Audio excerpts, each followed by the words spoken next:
Hello, welcome back to my channel and my playthrough of Mage Knight and my solo conquest. We are doing great, however I feel we are moving a bit slow, so we have to see in this day if we can see to increase the tempo somewhat.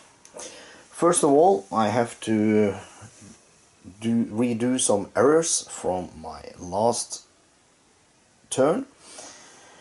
In the end of round, before we ended the things last episode, I did pull out a unit offer, and I thought, since I got this skill, I can permanently have 2 more in unit offer. That is wrong. It's only when you get a skill you add 2 more units to the offer then, which you can choose from. So what I will do, I will take these 2 guys that came out last and put them back into the deck at random. So they will be coming out again. So that's the first wrong thing I did. Next one. I pulled out this as the new spell in the spell offer. This is a multiplayer skill or spell. So this will go back to the box with the others, and we will pull out a new one that will go to the offer, and it will be Mist form. Move 4. The move cost of all terrains including lakes is 2. You cannot enter hills and mountains for the rest of this turn. Okay, Whale Mist. If you play it with black mana, all your units gain all resistances. Your hero ignores the first wound from enemies this turn. Also ignore any additional effects of that wound. Wow. Awesome card. Awesome spell. Man, spell are awesomes. Cool. Well, I think that is that. We're currently at 17 on fame track, -1 rep, and we are heading into the second day. This time it's Norowas going first. So let's head on over and see what Norowas can do.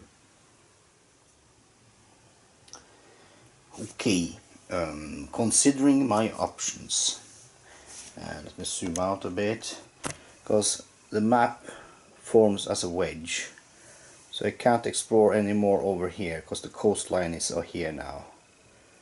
So if I want to explore, I have to go further up north. Don't particularly like going up through the desert, because it demands so hefty move to get there.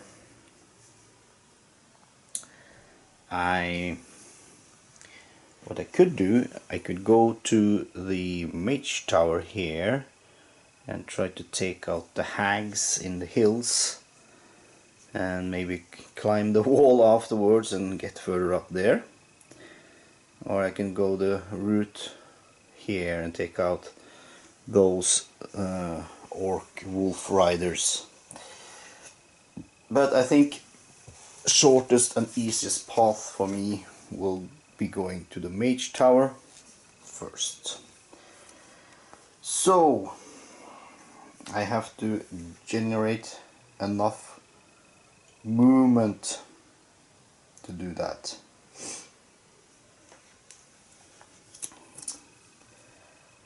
And how am I supposed to do that?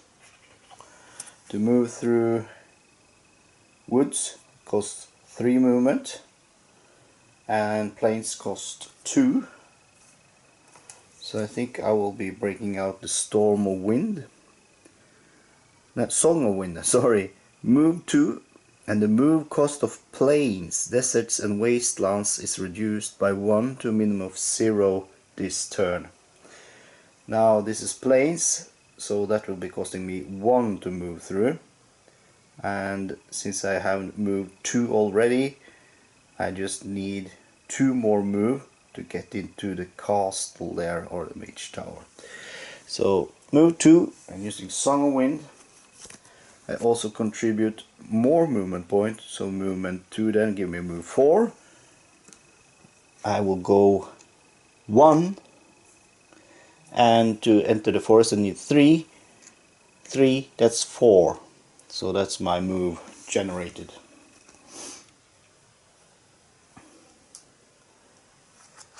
Now for the hags. Sadly, zoom in a bit. Sadly the hags are behind a wall. Let me move Norowas. They are behind walls, which means they are fortified. So I cannot do them off with a good ranged attack. Although I have ranged attack 4 in my hand, I have to get real up close and personal to get them. I can generate a siege attack 4 with the monks, but again, siege attack 4 is not enough to kill them, because they have 5 armor. But nonetheless, I think I will go ahead and tease them, to taunt them on me, so they will attack me. I think you can do that. Let me just double check the wall rules. If the wall says that they don't even attack me when they are behind walls. There's the wall garden. Yes, there are walls. Do a bit. Challenging rampaging enemies across a wall. So you can challenge them. Considered enemies to be fortified. When attacking another player, that's Volkar. He is not here in this scenario. I will do a playthrough with Volkar also, but not now. So let's take a look at the hags. They have 3 attack and they're poisonous. If I take wounds from the hags to my hand, I also take that amount of wounds into my discard pile. That's the damage from poison. If I let my units take a poison hit, they will be hit for 2 wounds. So it's harder to heal them. So, what am I going to do?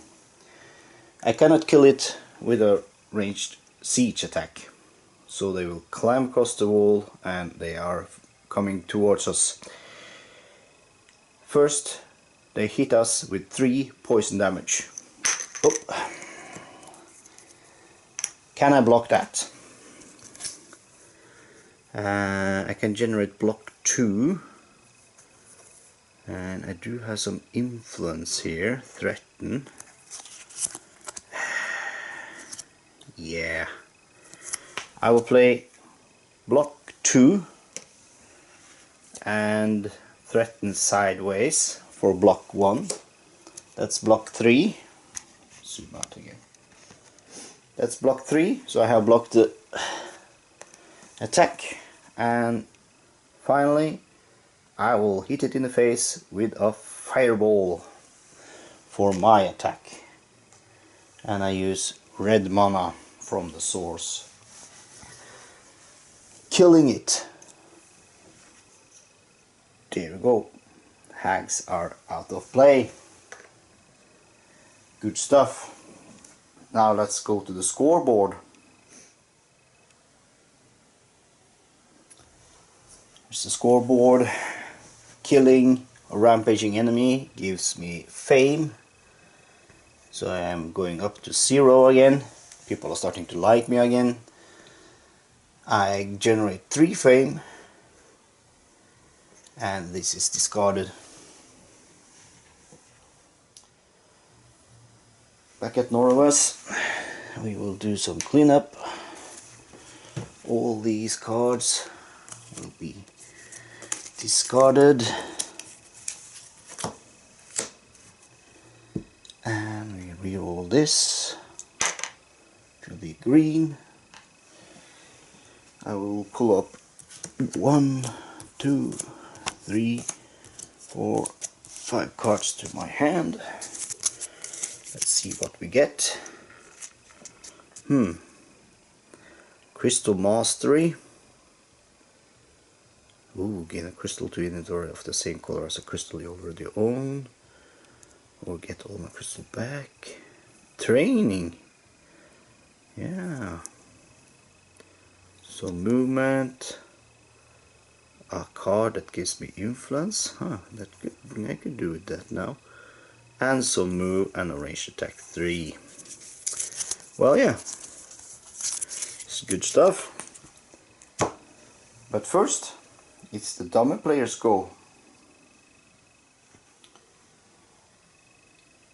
And the dummy player starts off taking 1, 2, 3 cards. That's a green.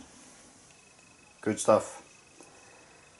That's the end of this turn, and we will go straight ahead into the next turn, which is my go first. Now it's my turn. I'm currently in a Mage tower. So what I can do in a Mage tower, I can buy spells. As per the card states, while conquered, which it is, I have conquered it. Any player can recruit units and buy spells here. Spells can be bought for 7 influence plus a mana that is the same color as the spell being bought.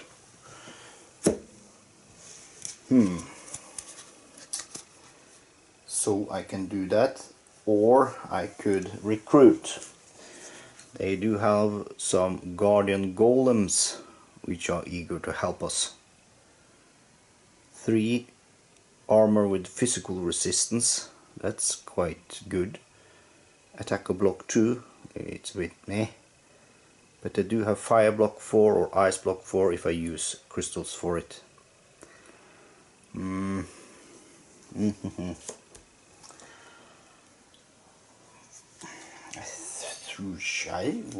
I think I want to have I did like mist form. Move cost of all terrains including lakes is 2. You cannot enter hills and mountains for the rest of this turn. It's quite cool. And we do have also underground travel, which gives me opportunity to move up to 3 revealed spaces on the map. You may not move to or through swamps or lakes this way, and you must end your move on a safe space. Moving this way does not provoke rampaging enemies. And underground action, if I charge it with black, same as the basic, except you have to end your move on a fortified site or on a space occupied by another player. Well, yeah. It ends your movement and counts as an assault or as an attack of that player. Ignore site fortifications. If withdrawing after the combat, return to your original position. I do like that also.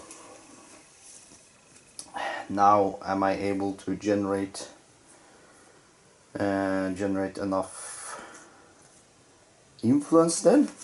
We shall see. I will use Norowas' skill, Choik, giving me, as before, a white crystal to my inventory and a green mana token to be used. And just let me do a bit of thinking. Yes. I will then use the heroic tail and charge it with white, influence 6, and for each unit you recruited this turn, fame +1, reputation +1. Well, I'm not gonna use it for units, I will use it for influence 6. Charge it with white, and I have to play one card sideways. I will play that sideways, giving me influence 7. And now shall I choose the blue spell?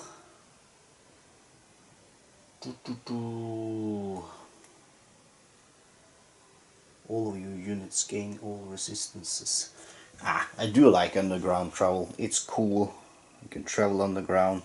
I will pay green mana. I'm not using that. I'm paying green mana to get this, and that will go on top of my deed deck. Good stuff. Now let's move this down. New spell arrives. It's demolish. Ignore sight fortification this turn. Enemies get armor -1 to a minimum of 1. Cool. Disintegrate. Play this only in the attack phase of combat. Destroy target enemy. Other enemies get armor -1. Wow. Disintegrate. It's a cool word. Disintegrate. Okie dokie doke. Now, last thing I'm gonna do, I'm gonna play training again and charge it with green, saying throw away an action card from your hand, then take a card of the same color from the advanced action offer and put it into your hand. Charge it with green, and I can take I think I will take regeneration to my hand, throwing away March.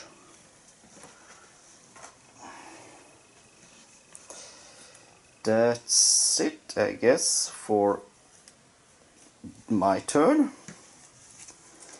Let's do the cleanup. These are used.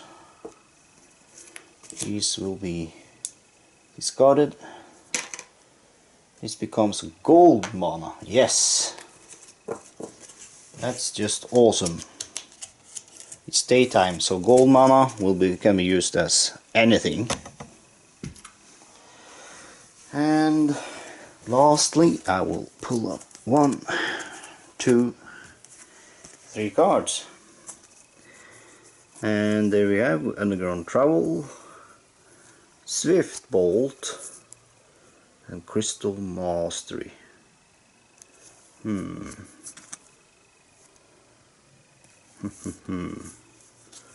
Nice. Okay. That was my turn. Now for the dummy player's turn. Here's the dummy player, and he will be turning up 1, 2, 3. Oh, it's a red. So we don't need to turn up any more cards. I think I will cut it there and upload it. Thank you all for watching, and I think I have generated some good cards into my deck now. Starting to look decent. I got some good moves card, some attack cards and such. Oh, one thing I forgot. I forgot to turn up a new advanced action. New advanced action is Stout Resolve. Move 2, influence 2, attack 2 or block 2. You may discard a wound to increase the effect by 1. Wow. Cool card. Oh, this is also backwards. Man, the man that sleeved these had to be sleeping. Now, charging with green, move 3, influence 3, attack 3 or block 3. You may discard any number of cards, including 1 wound, to increase the effect by 2 for each. Wow. I think we have to go for that. That was a cool card. But first of all, we have to get to level up. Well, again, thank you all for watching and commenting and giving me tips and hints on what I should redo. I will be heading into and filming next episode really soon to get a bit of tempo on this episode. So, and also, if anyone has any ideas on where to go next, what to do, feel free to add comments about that also. Until next time, this is T-Man signing off. Bye.